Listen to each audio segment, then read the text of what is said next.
Catatan Wakil Presiden Republik Indonesia.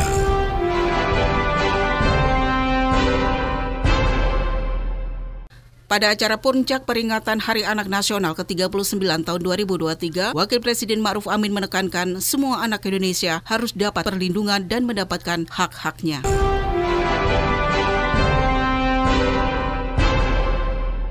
Jelang pemilu, Wapres ingatkan TNI dan Polri sigap jaga potensi kerawanan keamanan.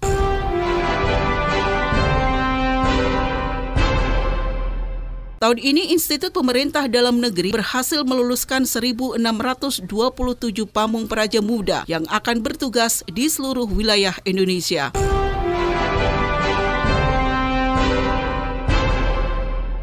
Inilah rangkaian kegiatan Wakil Presiden Ma'ruf Amin yang terangkum dalam catatan Wakil Presiden RI. Bersama saya, Ragil Lestari.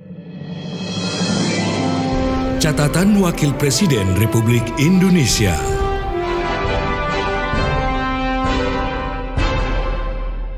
23 Juli 2023, Wakil Presiden Ma'ruf Amin melakukan kunjungan kerja ke Semarang, Jawa Tengah untuk menghadiri acara puncak peringatan Hari Anak Nasional ke-39 tahun 2023. Puncak peringatan Hari Anak Nasional tahun 2023 yang digelar di lapangan Pancasila Simpang 5 Semarang bertema Anak Terlindungi, Indonesia Maju. Dalam sambutannya, Wapres menuturkan Hari Anak Nasional membawa makna penting karena merupakan bentuk penghormatan, perlindungan, dan pemenuhan hak anak sebagai generasi penerus kita. Amanat ini adalah tanggung jawab seluruh elemen bangsa. Wapres menegaskan bahwa anak memiliki kesempatan untuk optimalkan bakat dan asah semua potensi pada diri, serta menggunakan waktu dengan baik dan melakukan hal-hal yang positif. Dalam kesempatan ini, Wapres memberikan beberapa pesan. Berikut pesan Wakil Presiden Ma'ruf Amin. Pesan dan harapan saya, ayah, kakek, atau mbah kalian untuk anak-anakku semua, tekun belajar dan jaga kesehatan, rajin ibadah dan berdoa kepada Tuhan Yang Maha Esa, Allah Subhanahu wa Ta'ala, hormati selalu orang tua dan guru, sayangi keluarga, teman dan sesama. Terakhir pesan saya, di era digital ini, anak-anak harus memahami kebaikan dan kekurangan teknologi digital. Begitu juga dengan media sosial dan penyebaran informasi yang semakin luas. Anak-anak Indonesia harus bijak dan cerdas bermedia sosial. Juga berhati-hati dengan hoax, pilih, dan bagikan informasi yang baik dan benar.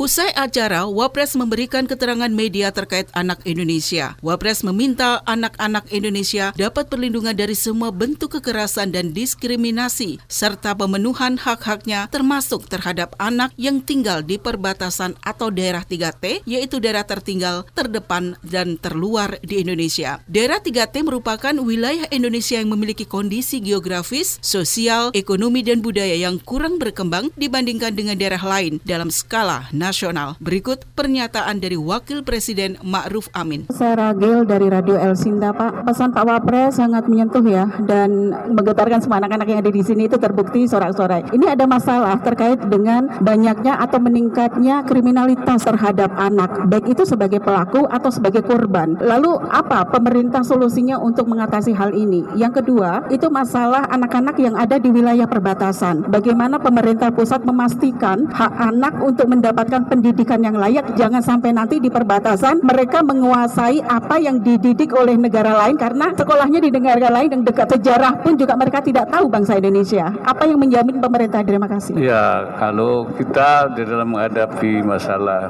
kriminalitas, pengaruh buruk terhadap anak, memang sekarang pemerintah menggiatkan berbagai program ya, baik melalui Ibu Menteri Pemberdayaan Anak dan Perempuan ya, kerjasama dengan berbagai instansi termasuk dengan pihak kepolisian, juga di pemerintahan daerah. Jadi karena itu peringatan Hari Anak seperti ini juga momentum kita untuk lebih meningkatkan kegiatan-kegiatan seperti itu, ya. Juga termasuk kerjasama dengan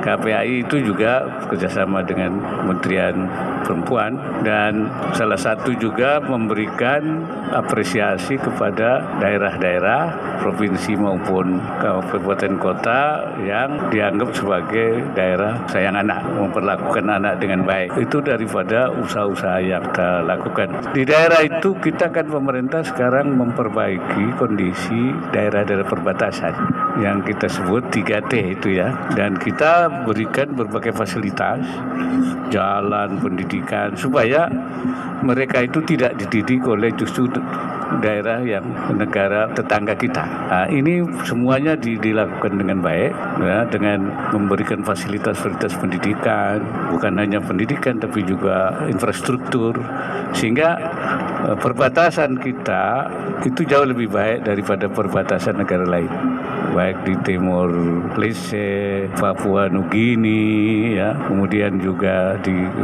Kalimantan. Nah, itu daerah-daerah kita sekarang, dulu iya kita memang tertinggal sehingga banyak anak-anak kita yang justru sekolah ke negara lain. Tapi sekarang sudah kita perbaiki pasar-pasarnya dan sebagainya itu.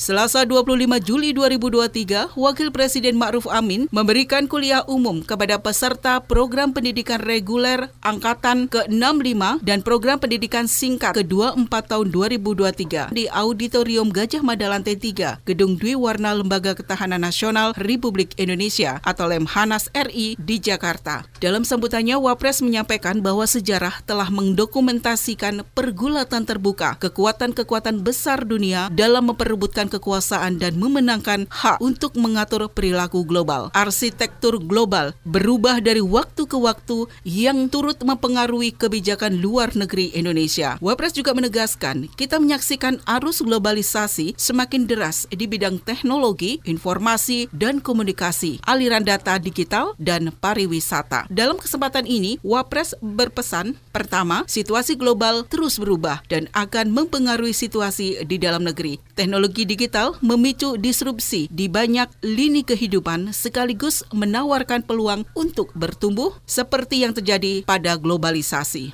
Yang kedua, jadilah pemimpin yang inklusif, memiliki wawasan kebangsaan, serta kemampuan untuk menjaga harmoni dalam kemajemukan. Jadikan keberagaman sebagai kekuatan. Oleh sebab itu, moderasi harus senantiasa dijunjung oleh para pemimpin. Narasi-narasi damai mesti selalu diutamakan termasuk di media sosial. Melalui platform digital, pemimpin dapat menjangkau publik yang luas dan pemangku kepentingan yang beragam. Pemimpin menjadi teladan dalam membangun kepercayaan sosial, merekatkan simpul-simpul ukhuwah atau persaudaraan, dan memberantas ancaman perpecahan, termasuk akibat sebaran hoax, berita bohong. Yang ketiga, pemimpin hendaknya mampu mengoptimalkan talenta dan kemampuan orang-orang yang di sampingnya, yang dipimpinnya. Setiap individu dianugerahi kekuatan, pikiran, dan bakat yang unik. Oleh sebab itu, setiap orang dapat menyumbang bagi kemajuan bangsa. Penduduk laki-laki dan perempuan di kota dan di desa, semuanya mesti mendapatkan kesempatan yang setara untuk berkembang. Pesan terakhir yang disampaikan Wapres adalah terus pegang teguh dan amalkan nilai-nilai luhur Pancasila yang telah disepakati sebagai ideologi bangsa. Mengajak kita mencontohkan Bung Hatta yang mengajarkan bangsa Indonesia untuk memiliki prinsip sendiri meski saat itu bangsa kita baru lahir. Dalam kesempatan ini, Wapres mengingatkan jajaran TNI dan Polri untuk terus sigap dalam menjaga keamanan dan perdamaian dari berbagai ancaman dan kerawanan yang dapat memecah belah masyarakat.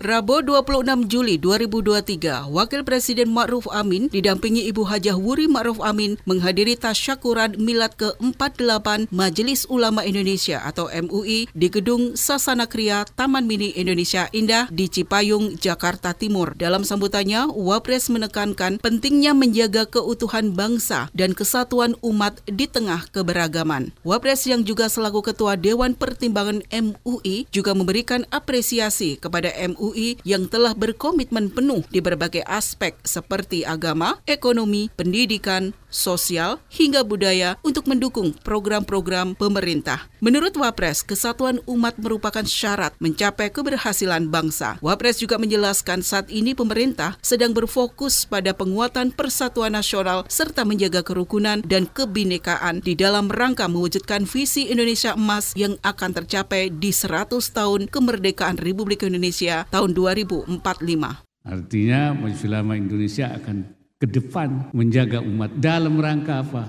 Dalam rangka menjalankan visi Sadiqul Hukumah, yaitu sebagai mitra pemerintah. Pemerintah sekarang sedang bagaimana menguatkan persatuan nasional, kerukunan, kebinekaan ini. Oleh karena itu adanya pernyataan ini memberikan sesuatu dukungan yang luar biasa dalam rangka kerja pemerintah dalam rangka membangun keutuhan bangsa.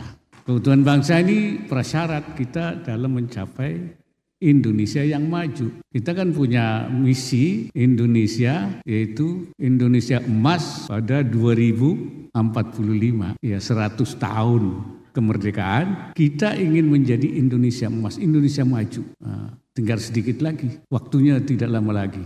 Saya ini dari pemerintah merasa terima kasih. Sebagai Majelis Ulama, saya bersyukur karena memang Majelis Ulama selama ini telah membuktikan diri menjaga kemitraannya dengan pemerintah dalam segala aspeknya. Diminta fatwa, dikeluarkan fatwanya. Kan begitu. Saya bilang Majelis Ulama, ini pandemi bahaya ini, keluarkan fatwanya.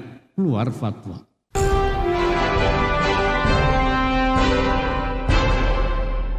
Kamis 27 Juli 2023, Wakil Presiden Maruf Amin menghadiri pelantikan Pamong Praja Muda lulusan IPDN di Istana Wakil Presiden RI, Jalan Medan Merdeka Selatan, Jakarta Pusat. Tahun ini Institut Pemerintah Dalam Negeri berhasil meluluskan 1.627 Pamong Praja Muda yang akan bertugas di seluruh wilayah Indonesia. Dalam sambutannya, Wapres menyampaikan IPDN memiliki peran strategis dalam menghadirkan Pamong Praja sebagai aparatur sipil negara yang berdiri kokoh dalam merawat dan menjaga keutuhan negara kesatuan Republik Indonesia. Menurutnya, dewasa ini Indonesia berada di tengah lingkungan strategis global dan regional yang dinamis. Berbagai isu global muncul menjadi agenda strategis nasional seperti perubahan iklim, tujuan pembangunan berkelanjutan atau SDGs, ekonomi hijau dan ekonomi biru, keterbukaan informasi, serta pemerintahan berbasis digital. Berikut pesan Wapres untuk Pamong Praja Muda yang telah lulus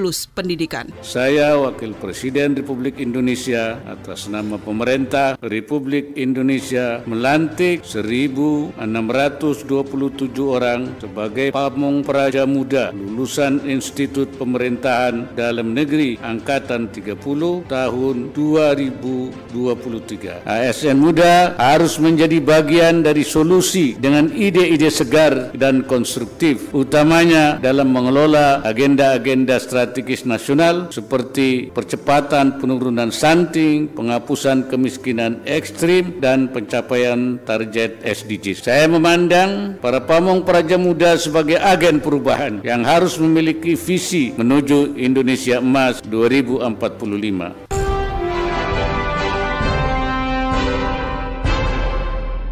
Jumat 28 Juli 2023, Wakil Presiden menghadiri acara puncak peringatan Hari Ulang Tahun ke-13 Badan Nasional Penanggulangan Terorisme. Berbagai upaya pencegahan aksi terorisme telah dilakukan dan hasilnya menunjukkan tren positif, yakni angka serangan teror menurun signifikan sejak tahun 2019. Selain itu, laporan Global Terrorism Index 2022 menempatkan Indonesia pada peringkat ke-24 dari daftar negara paling terdampak terorisme atau kategori terdampak sedang. Penurunan kasus terorisme di Indonesia kiranya menjadi suntikan motivasi yang kuat bagi BNPT untuk terus giat bekerja bagi negeri. Dalam acara bertajuk BNPT Hadir untuk Negeri Indonesia Damai Menuju Indonesia Emas ini, Wapres menegaskan ada 3 langkah strategis yang perlu dijalankan oleh BNPT dan seluruh pemangku kepentingan dalam menyikapi tantangan yang ada. Berikut pernyataan dari Wakil Presiden Ma'ruf Amin. Saya minta BNPT beserta seluruh pemangku kepentingan dapat menindaklanjuti beberapa hal. Pertama, perkuat kolaborasi melalui pendekatan multi-pihak. Tangkal terorisme secara berjamaah atau dilakukan secara bersama-sama. Kita telah memiliki rencana aksi nasional sebagai panduan kolaborasi kerja dan teruskan langkah-langkah kontra radikalisasi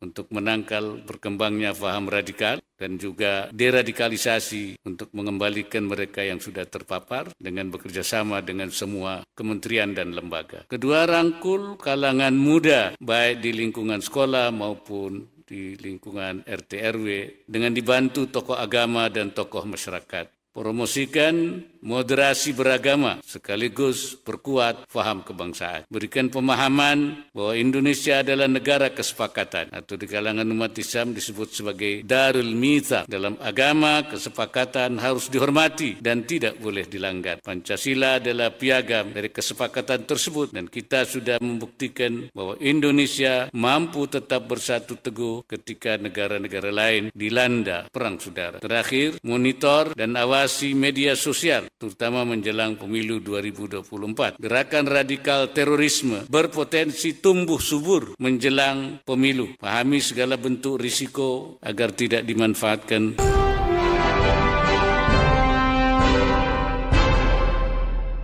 Dalam kesempatan ini, Wakil Presiden juga mengingatkan perlunya antisipasi aparat penegak hukum, baik itu TNI, Polri maupun BNPT, untuk memantau terus gerakan radikalisme atau terorisme menjelang pemilu 2024 yang memanfaatkan media sosial. Oleh karena itu kewaspadaan ini perlu kita lakukan, bahkan juga bisa melalui media sosial. Pernah disampaikan bahwa ada anak yang tidak pernah bergaul, berhubungan dengan pihak-pihak lain, tapi tiba-tiba dia menjadi radikal, itu karena melalui pembinaan melalui media sosial. Ini yang barangkali yang perlu kita. Oleh karena itu tema yang saya sangat relevan itu Indonesia yang damai, Indonesia yang harmoni, ya, dan itu harus kita jaga terus, lebih-lebih di dalam rangka kita menghadapi pemilu, ya. Jangan sampai pemilu itu dimasuki atau digunakan oleh kelompok-kelompok radikal sehingga bisa menimbulkan kegaduhan dan kerawanan. Menghadapi pemilu ini memang ini harus kita waspadai, ya. Langkah-langkah yang akan diambil mungkin lebih saya minta Pak Kapolri, Pak Panglima, Pak Kepala BNPT di dalam rangka mewaspadai kemungkinan adanya kelompok teroris radikal terorisme.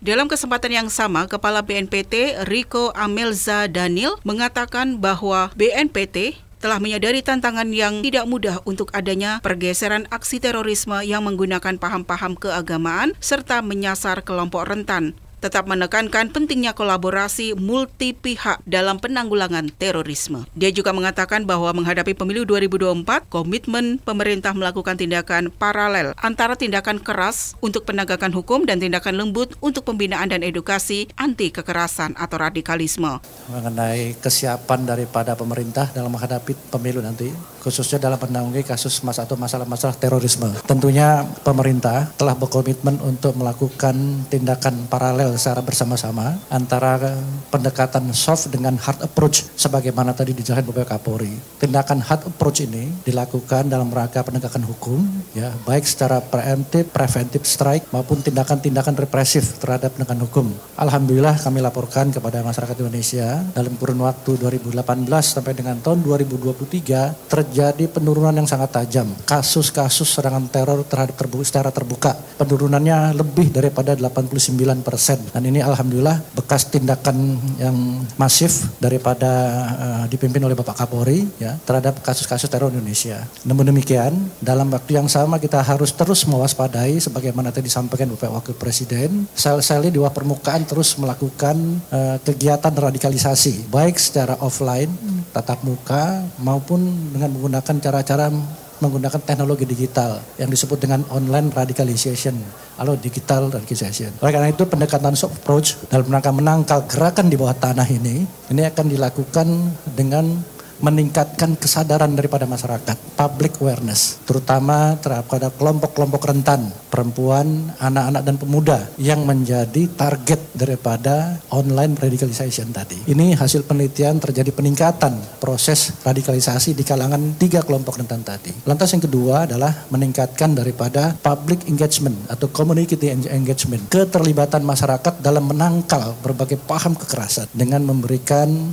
pengetahuan dan sosialisasi tentang moderasi beragama, masalah toleransi, masalah kebangsaan, wawasan keagamaan, dan cinta tanah air. Ini keterlibatan masyarakat, public atau community engagement. Dan yang terakhir tentunya adalah menyatukan kekuatan dari seluruh komponen bangsa, yaitu daripada interagensi dan inter-community collaboration dengan menggunakan strategi pentahelix yang sudah kita laksanakan oleh pemerintah, yaitu keterlibatan dan kolaborasi antara pemerintah, masyarakat, media, kaum akademisi, dan seluruh komponen daripada masyarakat. Kira-kira itu yang kami persiapkan dalam menjaga Indonesia yang damai, Indonesia tanpa kekerasan, Indonesia yang harmoni.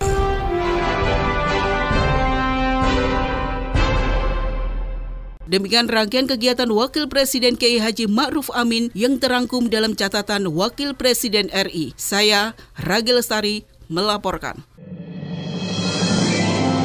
Catatan Wakil Presiden Republik Indonesia.